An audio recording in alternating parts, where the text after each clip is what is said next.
Hello my dear hello my dear student, lesson planner চ্যানেলে তোমাদেরকে স্বাগত জানাই। আমি তোমাদের সুজয় স্যার। আর আজকে তোমাদের ক্লাস 10 আজকে কিন্তু আমরা পড়াবো প্রাকৃতিক ভূগোল। আজকে আমাদের চ্যাপ্টার কিন্তু বায়ুমণ্ডল। মানে বায়ুমণ্ডল মানে জলরাশি। আর এই বায়ুমণ্ডলে তোমাদের দুটো পার্ট আছে, একটা হচ্ছে সমুদ্র স্রোত আর একটা হচ্ছে টাইড মানে ওশিয়ান কারেন্ট। একটা টাইড মানে হচ্ছে জোয়ার ভাটা। ঠিক আছে, আজকে আমরা পড়াবো হচ্ছে সমুদ্র স্রোতের সমুদ্র স্রোতটা, তারপরের দিন জোয়ার ভাটা পড়াবো। এরকম ভাবেই তোমাদের পড়াটা এগোবে, ঠিক আছে? যাই হোক, শুরু করছি। সেটা হচ্ছে আমাদের সমুদ্র স্রোত। আসলে প্রথমটা বলি, সমুদ্র স্রোত কি? সমুদ্র স্রোত কি? তোমরা যদি বলো সমুদ্র স্রোত, স্যার সমুদ্র স্রোত কি?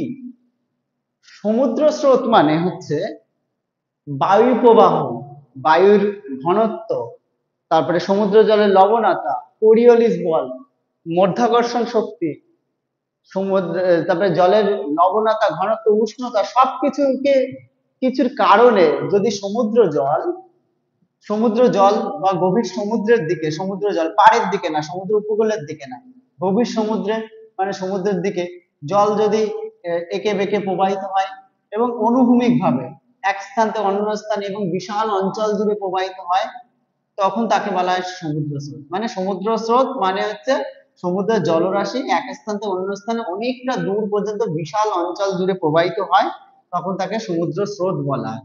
সব অঞ্চল মানে পাড়ের দিকে না, সমুদ্রের গভীরতার দিকে, গভীর সমুদ্রের দিকে। ঠিক আছে, তাহলে গভীর সমুদ্রের দিকে কিন্তু যায়। বায়ু প্রবাহ, উষ্ণতা, লবণতা, কোরিওলিস বল, সমস্ত কারণে যদি সমুদ্রের জল একটা বিশাল অঞ্চল জুড়ে এক স্থান থেকে অন্য স্থানে প্রবাহিত করে অনুভূমিক ভাবে একমুখী, তখন তাকে সমুদ্র স্রোত বলা হয়। ঠিক আছে, এই সমুদ্র স্রোত দু প্রকার হয়, একটা অন্তঃস্রোত, একটা বহিঃস্রোত। অন্তঃস্রোত বা বহিঃস্রোত মানে পৃষ্ঠ স্রোত। হ্যাঁ, অন্তঃস্রোত এটা। বহিঃস্রোত মানে যে স্রোত সমুদ্রের জলের উপরিপৃষ্ঠে হয়, উপরিপৃষ্ঠে। এই যে উপরের পৃষ্ঠে মানে সমুদ্রের জল আমরা দেখতে পাচ্ছি সেরকম জায়গায় হয়। জলের উপর ঝাঁপালে যে ঝাঁপ দিই না, সেরকম সমুদ্রের জলের যে জায়গায় বা নদীতে বা পুকুরে যে জায়গায় ঝাঁপ দিই সেই সেই সেই জল দেখা যাচ্ছে, সেইটা হচ্ছে বহিঃপৃষ্ঠ। আর অন্তঃপৃষ্ঠ মানে সমুদ্র জলের 100 থেকে 200 মিটার গভীরতায় যে স্রোত হয়, সেটাই হচ্ছে অন্তঃস্রোত। এই বহিঃস্রোতের আবার দুটো ভাগ, উষ্ণ স্রোত আর একটা হচ্ছে শীতল স্রোত।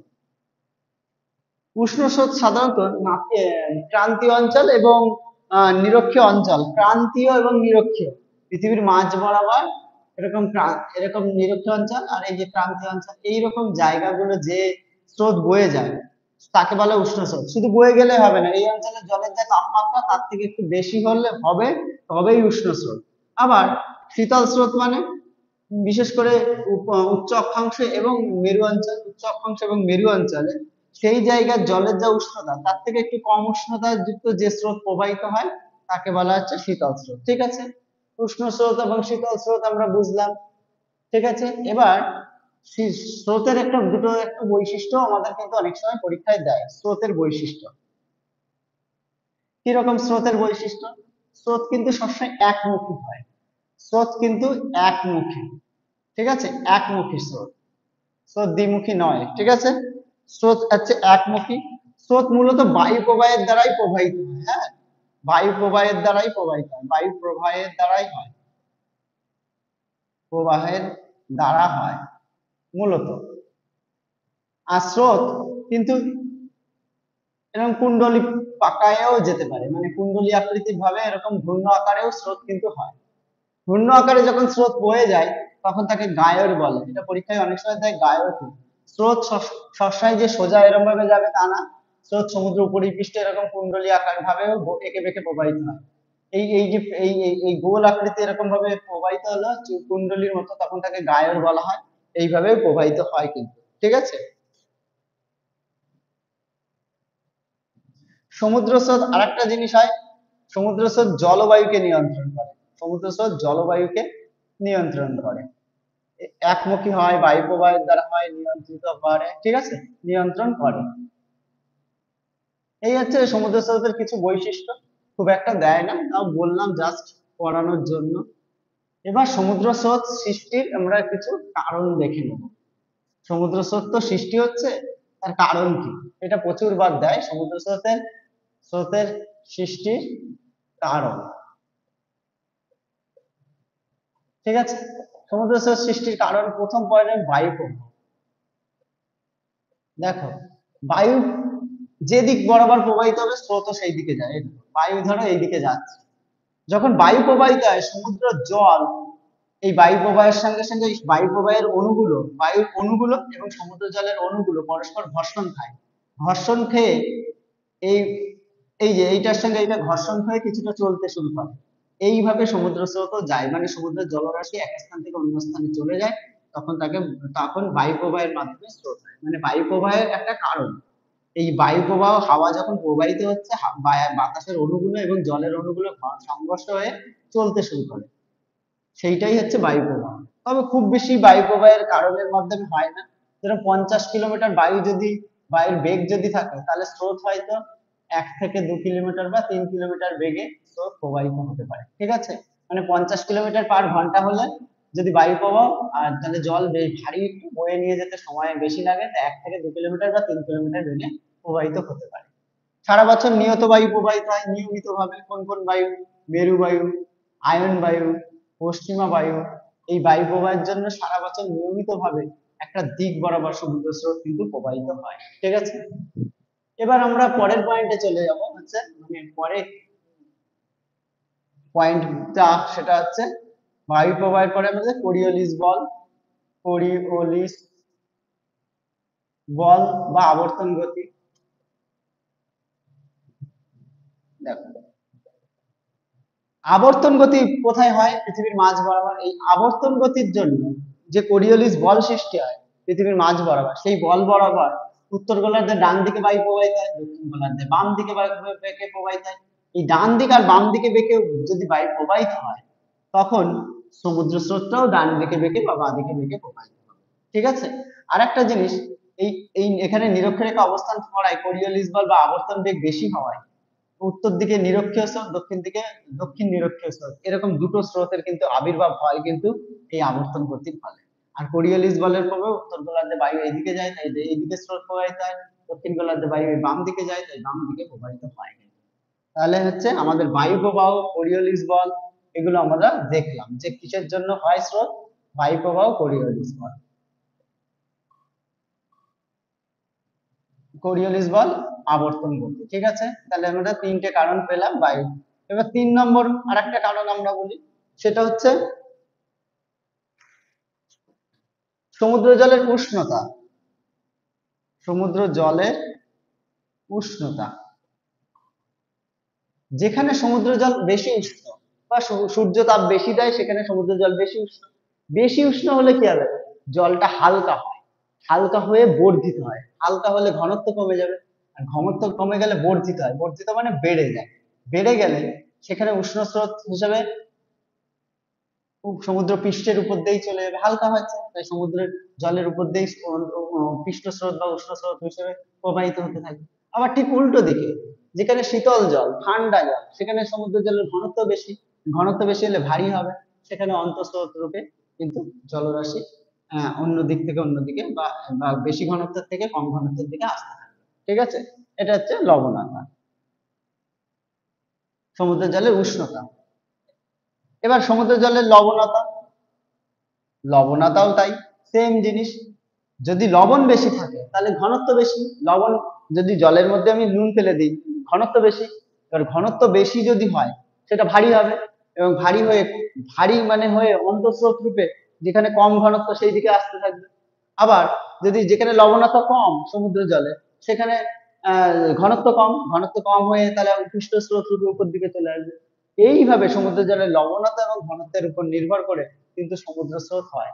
তাহলে বায়ু প্রবাহ, কোরিওলিস বল, সমুদ্র জলের লবণতা, সমুদ্র জলের উষ্ণতা, বিভিন্ন কারণে কিন্তু আমাদের সমুদ্র স্রোত প্রবাহিত হয়। এছাড়াও অনেক কারণ আছে, যেখানে বরফ থাকে, বিশেষ করে হিমবাহ বা বরফ, বিশেষ করে উচ্চ অক্ষাংশ যুক্ত অঞ্চল, ওখানে দেখবে কোনো গরমের সময় বরফ গলে জলে পরিণত হয়, এবং জলে পরিণত হলে ওইখানে যে জল ছিল, যেখানে যা লবণ ছিল, তার থেকে মিষ্টি জল পড়লে জলের ঘনত্ব কমে, মানে লবণতা মানে কি বলে না, লবণতা যা ছিল বরফ গলে জল হয়ে গেলে সেই জলের ঘনত্ব কমে যায়, ঘনত্ব কমে গেলে ওখানে কি স্রোত, একটা হালকা হয়ে যায় জল, ঘনত্ব কমে গেলে বহিঃস্রোত হিসেবে চলে যেতে পারে। এই লবণতা ঘনত্ব, বরফ মানে হিমবাহ, এগুলো কিন্তু আমাদের বা হিমশৈল ইত্যাদির কারণেও কিন্তু আমাদের সমুদ্র জলের লবণতা ঘনত্বের কারণেও কিন্তু সমুদ্র স্রোতের সৃষ্টি হতে পারে। ঠিক আছে, তাহলে আমরা কিন্তু সমুদ্র স্রোতের কারণগুলো আমরা পড়ে নিলাম। এরপরে আসবো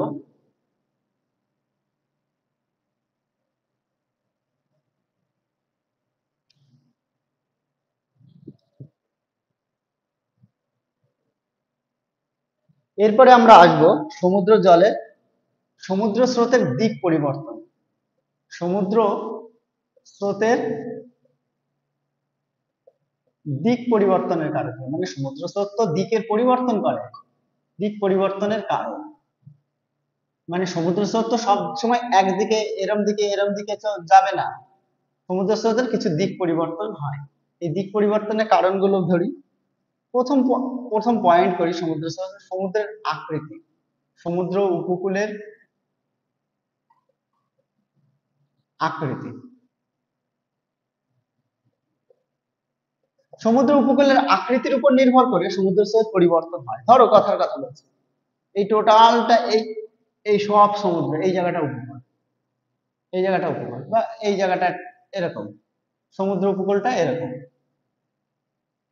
এরকম এরকম উপকূল এখানে, ঠিক আছে, এখানে উপকূল, এই সব উপকূল। এবার এখান থেকে একটা সমুদ্র স্রোত এসে এখানে গুঁতো মারলো, মানে ধাক্কা খেলো, তখন সমুদ্র স্রোত এইদিকে বেঁকে চলে যাবে, এইদিকে কিছুটা চলে যাবে। আবার এখানে একটা ধাক্কা খেয়ে এই পাশে কিছুটা বেঁকে গেল। তাহলে সমুদ্র উপকূলের আকৃতির উপর নির্ভর করে সমুদ্র স্রোত কিন্তু দিক পরিবর্তন করে। কিরকম যেরকম গিনি উপসাগরে এসে সমুদ্র স্রোত দিক পরিবর্তন করেছে। ঠিক আছে, ঠিক এরকম ভাবে নিরক্ষীয় দক্ষিণ নিরক্ষীয় স্রোত ব্রাজিলে এসে এরকম ভাবে উপকূলে আঘাত করে, মানে উপকূলে বাধা পেয়ে সমুদ্র স্রোতের দিক পরিবর্তন হয়। ঠিক আছে, তাহলে সমুদ্র উপকূলের আকৃতির উপর নির্ভর করে কিন্তু সমুদ্র স্রোতের, মানে উপকূল অঞ্চলে বাধা পেয়ে সমুদ্র স্রোত কিন্তু দিক পরিবর্তন করে, আমরা সেটাই বোঝাতে চেয়েছি। ঠিক আছে, 2 নম্বর একটা কারণ হতে পারে সমুদ্র স্রোতের বায়ু, বায়ুর পরিবর্তন। বিশেষ করে বায়ুর পরিবর্তন কেন বলছি, বায়ু তো তার নির্দিষ্ট গতিপথে প্রবাহিত হয় বা গতিপথ আহ, আহ, জুড়ে বায়ু, যদি নিয়ত বায়ু একটা নির্দিষ্ট পথ বরাবর যায়, ঠিক এরকম ভাবে বায়ুর গতি পরিবর্তনে, মানে বায়ুর দিক পরিবর্তনে কিন্তু সমুদ্র স্রোতেরও দিক পরিবর্তন হয়। এটা ভারত যদি হয়, এখানে মৌসুমী বায়ু, গরমকালে মৌসুমী বায়ু এখান থেকে উৎপত্তি হয়ে উত্তর দিকে বেঁকে চলে যায় এরকম ভাবে। এবার সমুদ্র স্রোতটা, মৌসুমী স্রোতটাও এরকম ভাবেই যাবে। আবার যখন মৌসুমী বায়ু ফিরে আসছে, মানে এটা গ্রীষ্মকাল, আবার শীতকালে যখন মৌসুমী বায়ু ফিরে আসছে, তখন এই পাশ দিয়ে আসছে, সমুদ্র স্রোতও এর সঙ্গে সঙ্গে চলে আসছে। সুতরাং বায়ুর দিক পরিবর্তনের উপর নির্ভর করে মৌসুমী, মানে মনসুনের উপর নির্ভর করে বা কোনো বছরে একটা নির্দিষ্ট সময় দিক পরিবর্তনের উপর নির্ভর করে সমুদ্র স্রোতও এরকম জলরাশিও দিক পরিবর্তন করে। ঠিক আছে, এটা গেল, এটা সবচেয়ে বেশি এফেক্ট হচ্ছে আমাদের ভারত মহাসাগরে মৌসুমী বায়ুর জন্যই বলা হয়। ঠিক আছে, তাহলে সমুদ্র স্রোত দিক পরিবর্তন এই দুটো কারণেই ঘটে।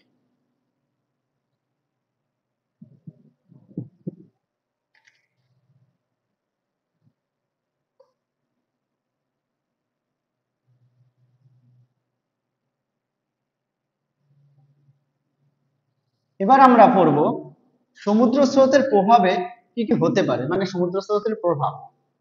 আমরা এবার পড়বো হচ্ছে সমুদ্র স্রোতের প্রভাব, মানে সমুদ্র স্রোতের ফলে কি হয়, সমুদ্র স্রোতের প্রভাব।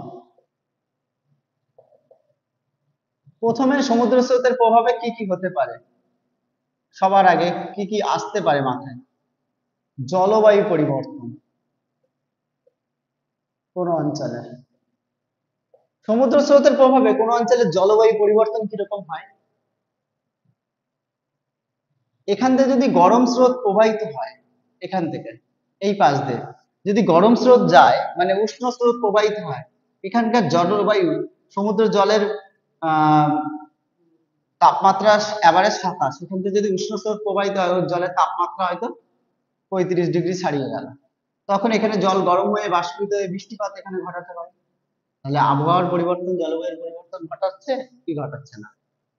ঠিক আছে। আবার শীতল স্রোত এখান থেকে বয়ে গেলে এখানকার জলবায়ু অটোমেটিক্যালি ঠান্ডা হয়ে যাবে, কারণ সমুদ্রের জলে কারণ বৃষ্টি হবে না, শীতল অঞ্চল বিরাজ করবে, একটা ঠান্ডা আবহাওয়া বিরাজ করবে। ঠিক এই কারণে নরওয়ের হ্যামারফেস্ট বন্দরে কিন্তু সারা বছর বরফ থাকার কথা, শীতল অঞ্চল, তা সত্ত্বেও বরফ নেই, কারণ ঠান্ডা অঞ্চল কিন্তু গরম স্রোত প্রবাহিত হয়। ওই জন্য ওইখানকার বন্দরের মুখের সব বরফ গুলো গলে থাকে। এই জন্য বন্দর দিয়ে যাতায়াত করা মানে মালপত্র নিয়ে সারা বছর যাতায়াত করা সহজসাধ্য হয়েছে। ঠিক আছে। লন্ডন এর টেমস নদীর মোহনায় এগুলো কিন্তু এই মানে অঞ্চলেও কিন্তু বরফমুক্ত থাকে এই সমুদ্র স্রোতের কারণে। মরুভূমির সৃষ্টি আমরা তো সাধারণত জানি শীতল স্রোত প্রবাহিত হয় হচ্ছে ক্রান্তীয় এবং এই উচ্চ অক্ষাংশ বা মেরু অঞ্চলে, কিন্তু দক্ষিণ আফ্রিকার নাবিক মরুভূমি সৃষ্টি হয়েছে। এখান থেকে একটা শীতল বেঙ্গুয়েলা স্রোত, এই জায়গাটা তো গরম অঞ্চল, হ্যাঁ, এখান থেকে গরম অঞ্চলে কিন্তু শীতল স্রোত একটা প্রবাহিত হচ্ছে। এবার শীতল স্রোত প্রবাহিত হওয়ার দরুন কি হবে, এখানকার জলবায়ু অটোমেটিক্যালি ঠান্ডা হবে, জল গরম হয়ে বাষ্পীভূত হবে না, বাষ্পীভূত না হলে বৃষ্টি হবে না, এই জন্য এই জায়গায় নাবিক মরুভূমি তৈরি হয়েছে। ঠিক আছে। সাহারা মরুভূমির এই পাশ দিয়ে গিনি উপসাগর দিয়ে একটা শীতল স্রোত প্রবাহিত হয়েছে, এখানে সাহারা মরুভূমি তৈরি হয়েছে। এরকম ভাবে কিন্তু যে মরুভূমি সৃষ্টি করে কিন্তু এই আমাদের সমুদ্র স্রোতের মাধ্যমে। ঠিক আছে। মরুভূমির সৃষ্টি হচ্ছে সমুদ্র স্রোতের মাধ্যমে। মগ্ন চড়া,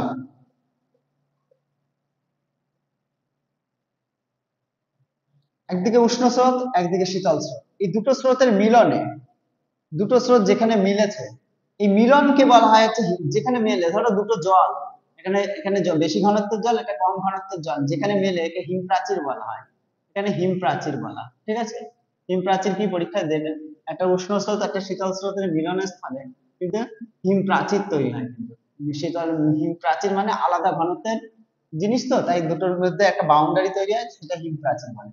আর শীতল স্রোত এবং উষ্ণ স্রোত যেখানে মিলিত হয়, শীত উষ্ণ স্রোতের আকর্ষণে শীতল স্রোতের যে বয়ে আনা হিম মানে হিমশৈল মানে বরফ, সেগুলো গলে যায়, এবং এবং বয়ে আনা ওই হিমশৈল গুলো কিন্তু পলি বালি ইত্যাদি নিয়ে আসে বয়ে, পলি বালি নিয়ে এদিক দিয়ে ধরো শীতল স্রোত আসলো, এখান থেকে সঙ্গে শীতল স্রোতের সঙ্গে বরফ করার টুকরো আছে, উষ্ণ স্রোতের আঘাতে এই বরফের টুকরো গুলো গলে গেল, এবং এই বরফ গুলো পলি বালি কাদা এনে এই দুটো স্রোতের মিলনের স্থানে একটা জিনিস জমা করে। মিলনস্থলে জমা করতে করতে করতে করতে করতে করতে পলিবালি জমা করতে করতে এই যে এরকম মিলনস্থলে একটা অগভীর সমুদ্র ঘাট তৈরি হয়, প্রায় 200 মিটার গভীর মতো। এইরকম অগভীর সমুদ্র ঘাটে প্রচুর প্ল্যাংটন জাতীয় খাবার জন্মায়। হ্যাঁ, এই জায়গাতে এবং মাছের চাষ, প্রচুর মাছ এখানে এসে আসে এই প্ল্যাংটনের জন্য। এই জন্য এখানে মগ্ন চড়া, একে বলা হয় মগ্ন চড়া। এই মগ্ন চড়াও শীতল উষ্ণ স্রোতের মিলনে হয়। কুয়াশা সৃষ্টি হয়।